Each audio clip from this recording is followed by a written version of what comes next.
Okay, this is the introduction, so you don't have to interpret this bit.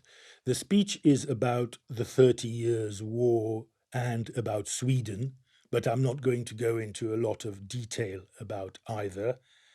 I'll mention a couple of names. First of all, the Varangian Guard, that's Varangian Guard, and Constantinople, Byzantium, depending on what term you're more familiar with. And I'll talk about somebody called Gustavus Adolphus, who was a king of Sweden. And I think everything else should be fairly self explanatory. And I'll start in a few seconds. Dear colleagues, a short while ago, while I was doing some research on something completely unrelated, I found out that apparently in Poland, mothers still scare small children by telling them that if they don't behave, the Swedes are going to come and get them. I don't know whether this is true or not, and I don't know whether it actually has any impact on small Polish children and whether they eat their vegetables without complaining and go to sleep early because otherwise the Swedes will get them. Uh, by the way, if you're a small child, I definitely would recommend obeying what your parents say and going to bed early. Not that I did when I was a small child. More seriously, however, it's it's amusing to think that it's even possible to be scared of Swedes nowadays, or that Swedes could have a reputation that is somehow scary. I wouldn't want to insult anybody Swedish who's listening at the moment, but nowadays, if people think about Sweden, well, they might think about neutrality. They might think about a very well organized and efficient country, a very nice country.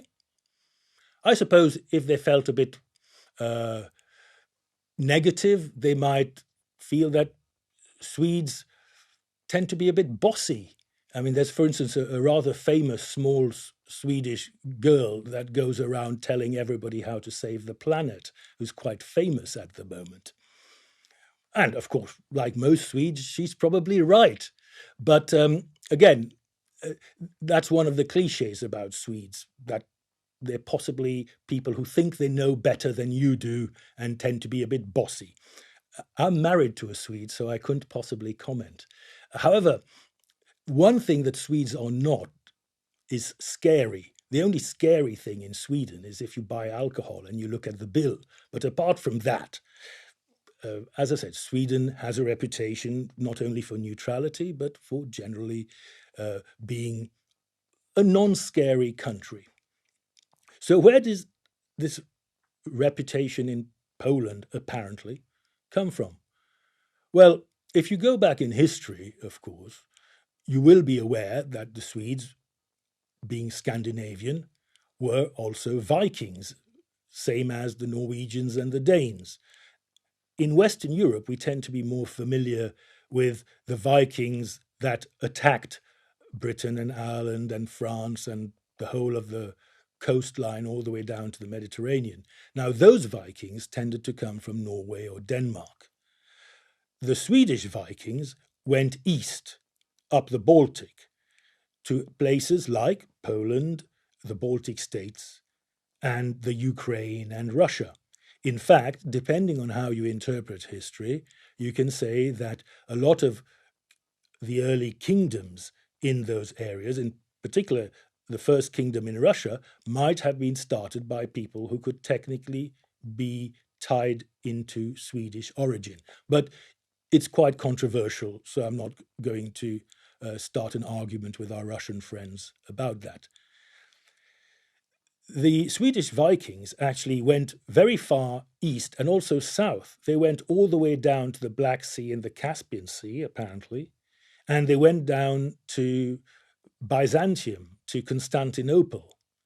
Indeed, at one point, the elite soldiers of the Emperor of Constantinople, his personal bodyguard, were the Varangian Guard, who were mainly recruited from people we would nowadays call Swedes.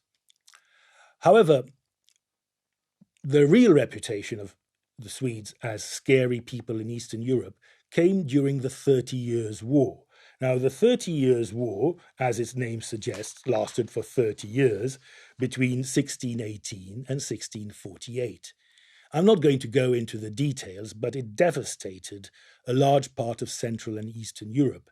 And one of the great leaders on one side was Gustavus Adolphus, the King of Sweden, who was a very, very far-sighted military commander and is still probably one of the great European military leaders if you study military history. And at that time, the Swedes had a fearsome reputation, and it's based on that that in parts of Eastern Europe, people still talk about them. And it's probably based on that, if it's true, that in Poland they used the threat of Swedes to scare small children. Times have changed a great deal, and as I've said, the Swedes don't scare you anymore. They just send Greta Thunberg to lecture you about the future of the planet, which is probably a good thing, unlike whatever they used to do during the 30 Years' War. Having said that, I recently read that the Swedish government has decided to start boosting defense spending because of the recent behavior of Russia, and that they're going to actually start improving their military. So who knows? The Swedes might suddenly start becoming scary again. And that might actually be a good thing. Thank you.